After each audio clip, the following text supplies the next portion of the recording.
morning and welcome back to the lecture series on performative gender and religions in South Asia.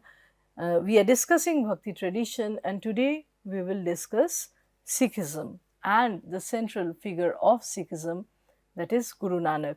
So, the emphasis of the Sikh religion is on Guru Nanak, who lived between 1469 and 1539 AD. The first Sikh master was Guru Nanak, and his philosophies have brought both encouragement and relief to the Sikh community, both during their tough times as well as in less difficult times.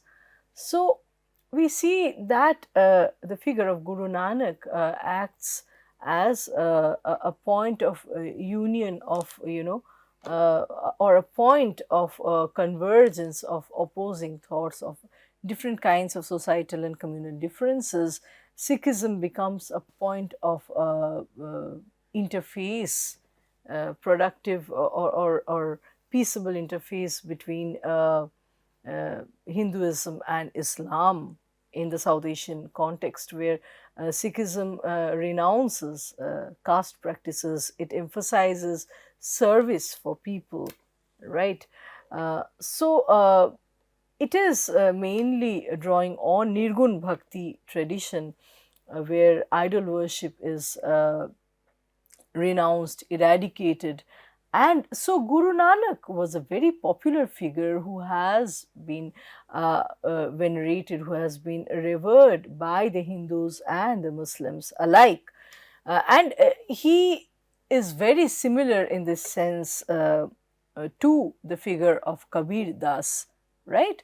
Sant Kabir Das, who was also similarly revered and admired by the Hindus and Muslims alike, figures that transcend any kind of communal identity and communal boundaries. So, scholarly studies emphasize the originality of the way in which Guru Nanak refracted his cultural and intellectual inheritance through the lens of his own personal understandings, thereby transforming what was a relatively loose collection of ideas into lucid and systematic doctrines, right? He is known as a great poet who has composed so many dohas, poems and songs, right? So, Nanak's doctrines in conjunction with his prescribed practice of sadhana or nam simran, or roting and repetition of the divine name, allows the devotee to achieve the knowledge which enables or facilitates liberation from the cycle of life and death, from the cycle of ephemeral existence. So, Guru Nanak's concepts were eventually collated and structured into Guru Arjan's masterpiece, the Adi Granth, commonly known as Guru Granth or Guru Granth Sahib. According to W.H. MacLeod, the studies on Sikh history and scripture demonstrate the effects of Nanak and his principles on the long progression of the Sikh Panth and the extent to which his teachings and ideas had shaped the Sikh scripture subsequently.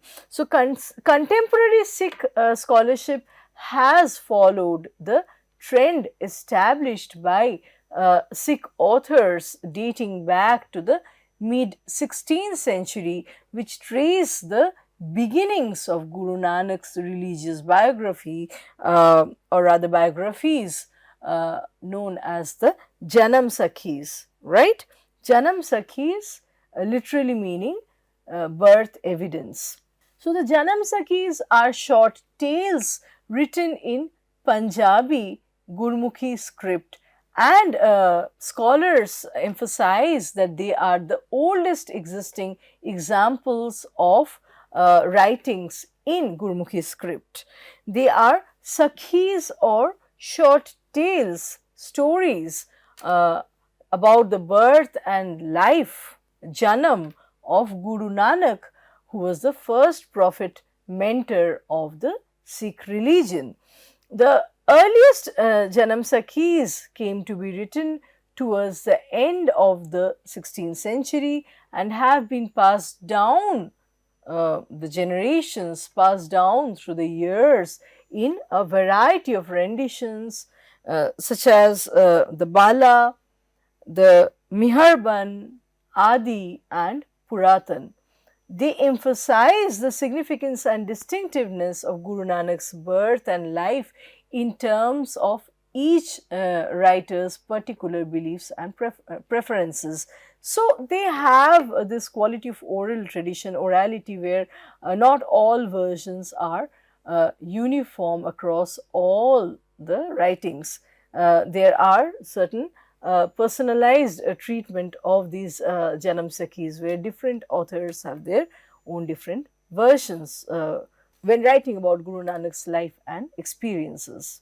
So, despite the variance, the different versions of Janam Sakhis available, these Sakhis have one common thread, which is the representation of Guru Nanak's life in an idiom and manner that is evocative of allegory and myth. So, Guru Nanak's life is narrated through all these different renditions of Sakhis in allegorical and mythical fashion. In contemporary times, the popular narratives of Guru Nanak's life are almost entirely derived from the Janam Sakhi accounts. So, in a sense, it would not be wrong to say, although we do have specific dates about Guru Nanak's birth and death, he also stands as a mytho-historical figure, because to the progeny he is available not in the form of a concrete formal history, but rather through these Sakhis that are layered, that are nuanced, whose intricate details change from author to author, and so his life is available more in the form of a myth and through allegories rather than through depiction and documentation of facts, as we see in the case of any modern historical writing or biography. So, based on the stories in the Janam Sakhis, it is clear that the most meager of connections to Guru Nanak was enough to obtain liberation. Even an individual's connection to Guru Nanak would facilitate moksha or liberation from birth cycle. So, in one Sakhi, for example, it is said that Guru Nanak's mere glance towards the smoke of a very sinful person, a murderer's funeral pyre, was enough for this man to secure paradise. So, Guru Nanak has been treated as a mytho-historical figure, as almost a suprahuman through these Janam Sakhis, right. Guru Nanak propagated the philosophy of darsana, whose root word is dars. Its etymological root is dars, literally meaning to see. So, Guru Nanak, as I was saying, propagated darsana of reality. This seeing provides Nanak with a spontaneous recognition of absolute knowledge of divinity. So, seeing and intrinsic knowing are one and the same. Darshan, through seeing, a spiritual perception is shaped, and one knows merely through seeing. That is the idea of darsana. So, darsana in Sanskrit denotes both seeing and philosophical speculation. Now, several of Guru Nanak's hymns bear witness to this act of darsana, or seeing of the transcendent as a source of knowledge.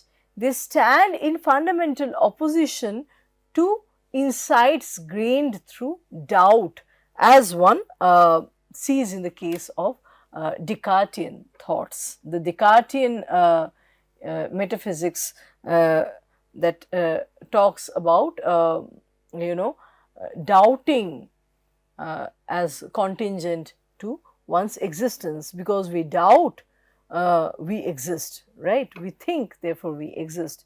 And Nanak's, understanding of darsana is also different from the question or the concept of intense inquiry as one finds in the Upanishads. So, scholars have stated and elaborated in diverse ways that Guru Nanak was a follower of Sant Kabir Das, who was the forerunner, who was the uh, one of the leaders that spearheaded the Hindu school of Nirgun Bhakti. So, Nanak greatly draws on the teachings and philosophy of Sant Kabir Das. MacLeod has claimed that Guru Nanak's thoughts were strongly influenced by the Nirgun tradition that that was pervasive in the northern part of India. This Sant tradition was itself a synthesis of three principal traditions, drawing on the elements of each of them. So, Sant tradition firstly drew on the Vaishnav Bhakti, in which divine love was directed to one of the ancient incarnations of Vishnu. Second, it was drawing on the ancient tradition of Tantric Yoga, represented in northern India by the adherents of Kanfat or Nath sect of yogis. And finally, the Sant tradition drew on the Sufi orders, although the latter's contribution was comparatively marginal or less significant. According to MacLeod, and he says, I quote, "It was the Sant tradition which provided the basis of Guru Nanak's thought and inheritance, which, like Kabir, he reinterpreted in the light of his own personality and experience," unquote. Later, MacLeod asserts, Nanak did not found Sikhism, for this would have meant founding something which already existed, and that Nanak replicated teachings which were already current in North India. This is not to say that Nanak was not the forerunner or the harbinger of the Sikh religion, but rather to allude to the different influences that have shaped the early years, the early stages of Sikhism. So, some of the religious practices, some of the religious sects that were already prevalent in North India greatly speak the Sikh practices and the Sikh, basic tenets of Sikhism as it exists in India today. So, Guru Nanak taught about God's unity, the fact that there is one God, and similar to Kabir, he strongly condemned, practices such as caste distinctions, idol worship, going on pilgrimages, and also other, lofty formal religious observances, rituals, and ceremonies that verge on pomp and show. So, rather than advocating vairag or sannyas, Nanak would suggest or call for a middle path through which a spiritual life could be led even while living within the bounds of domesticity. So, spiritual life could coexist with domestic responsibilities. One did not have to become a sannyasi and leave the precincts of household. One of his famous quotes is that abide pure amidst the impurities of the world. So, pure cannot be sought through renouncing impurity. Pure has to be sieved from within the impure state. So, Nanak intended to blur the lines between Hindus and Muslims in order to foster a climate of peace, friendliness, harmony, and reciprocal relationship. I was talking earlier how the figure of Nanak becomes a point of convergence for many conflicting ideologies or philosophies, where Hindus and Muslims alike admire the teachings by Guru Nanak, or the tenets of Sikhism. Throughout and beyond his lifetime, Guru Nanak was revered both by the Hindus and the Muslims.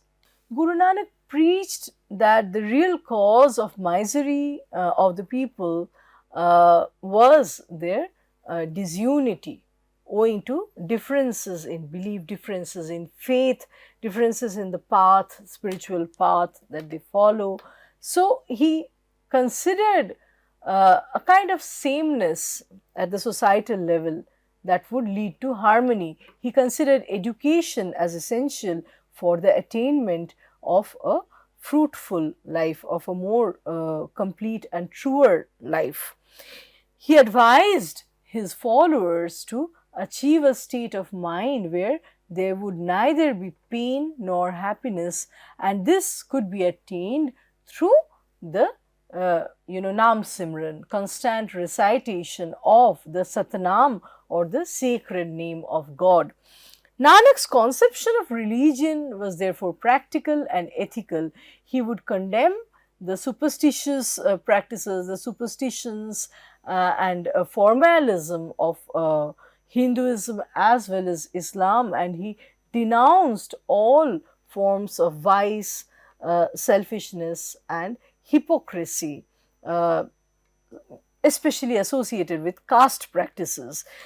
He preached the unity of God and equality of all humans, and emphasized the need for a guru.